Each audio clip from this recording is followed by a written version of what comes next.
রাজধানীর বাজারে আবারও বাড়তে শুরু করেছে চালের দাম। গত এক সপ্তাহে সব ধরনের চালের দাম কেজিতে বেড়েছে ৬ থেকে ৭ টাকা। সবজির দামে কিছুটা স্বস্তি থাকলেও মাছ, মুরগি ও মাংসের বাজার চড়া। সাগরে মাছ ধরা শুরু হলেও ইলিশের দাম ঊর্ধ্বমুখী। প্রতি কেজি ইলিশ বিক্রি হচ্ছে ২৪০০ থেকে ২৮০০ টাকা পর্যন্ত। রাজধানীর বাজার ঘুরে আরও জানাচ্ছেন হুমায়ুন চিস্তি।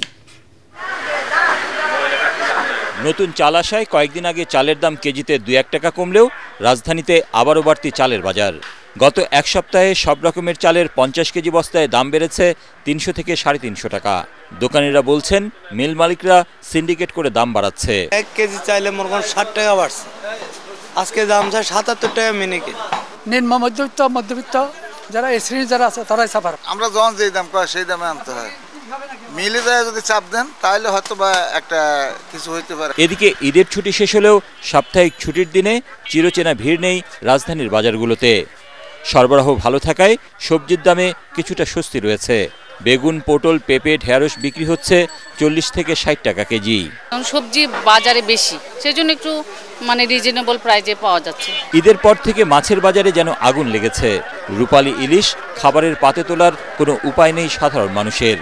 বিক্রি হচ্ছে ২৪০০ থেকে ২৮০০ টাকা কেজি। এটা আসলে মানা যায় না। একটা ইলিশ মাছের কেজি যদি ২৬০০ টাকা হয়, এটা টু মাছ। মাছের আমদানি কম, আমদানির কারণে এই কারণে মনে করেন এই অবস্থা। আগে চিংড়ি মাছ নিচে ধরেন আপনি ১১০০, ১২০০, ওখানে দেখা গেছে ১৬০০, ১৪০০, ১৫০০ এরকম। ব্রয়লার মুরগির দাম হাতের নাগালে থাকলেও কেজিতে ৬০ থেকে ৭০ টাকা বেড়েছে সোনালী মুরগির দাম। কেজিতে ৭০ টাকা ৮০ টাকা বাইরে গেছে সোনালী মুরগিটার। দেশি মুরগি বর্তমানে ৬২০ টাকা, আজকের প্যাকেরি রেট ধরছে ৬২০ টাকা, তাহলে আমরা ৬৫০ টাকা বেচতে হবো। ব্রয়লার মুরগি আগের রেটে আছে ১৬০। মাংসের বাজারও চড়া।